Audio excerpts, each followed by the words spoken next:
Happy Losar. यो चाहिँ हिजो लोसारको हो।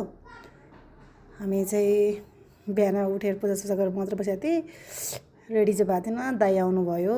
हाम्रो चाहिँ वर्षमा यसरी नै गर्ने गरेको छ। दाइले कुसाङलामा खाता लगाइदिनु भएको थियो। ढोग्छु भन्दा ढोग्नु पर्दैन भन्दै हुनुहुन्थ्यो। अनि हामी सबैजनालाई खाता लगाएर ब्लेसिङ दिनुभयो। उरु पनि आउनुभएको थियो, उहाँ चाहिँ उरु हो। अनि मेरो भान्जी। अनि हामीले चाहिँ यो फ्यामिली फोटोहरू पनि खिच्यौँ।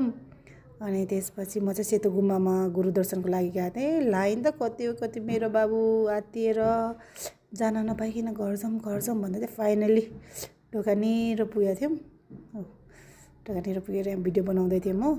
अनि मेरो बाबु चाहिँ मलाई नि हामीभन्दा पछाडि चाहिँ कति धेरै लाइन थियो अझै, ठ्याक्कै 1 घन्टा नै लाग्यो होला। अनि फाइनली दर्शन गरेर मैले भित्रको सानो एकछिन भिडियो चाहिँ खिचेँ। त्यहाँ अगाडि चाहिँ हतार भएर भिडियो बनाउन पाएनौँ। हामीले दर्शन पनि गरिसक्नु, ठ्याक्कै लामाहरूको ब्रेक टाइम भएछ। अनि बाबुको दर्शन गरेपछि फोटो खिचेँ। अनि घरमा आज फेरि बुढाले भ्याउनु भएको थिएन। अनि बुढासँग ब्लेसिङ लिएर फेरि बाबाले छोरालाई माया गरेर गर्दै हुनुहुन्छ। अनि योपालिको लोसार चाहिँ यस्तै भयो साथी। ह्याप्पी लोसार।